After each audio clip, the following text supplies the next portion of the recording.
Za vang ko ni hung so do ta mon le hang song ava so ta illa silung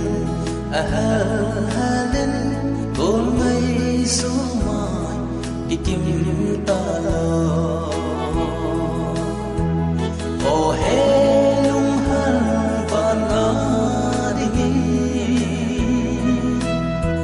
sen lung mai in pui nan te sun thi lung hal mau da ta nge ke lung de nu e hem nan te kum lui lo chul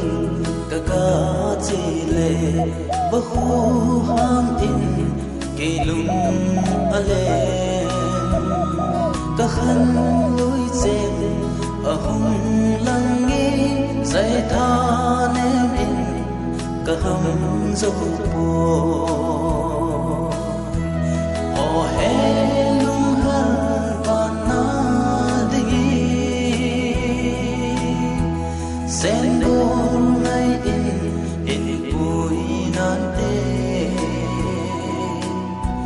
sun thi lung hal mau da ta ngi ke lung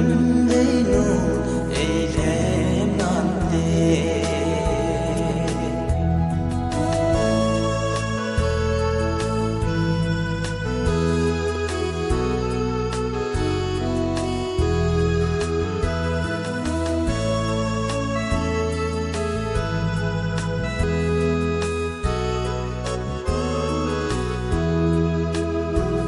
mel hay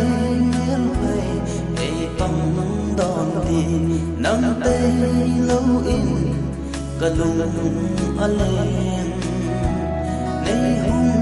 he mo ka ma na hi gol mai su ma akim so na o he lung hal pa na di sen lung ngai in pui nan te sun thi lung hal mau da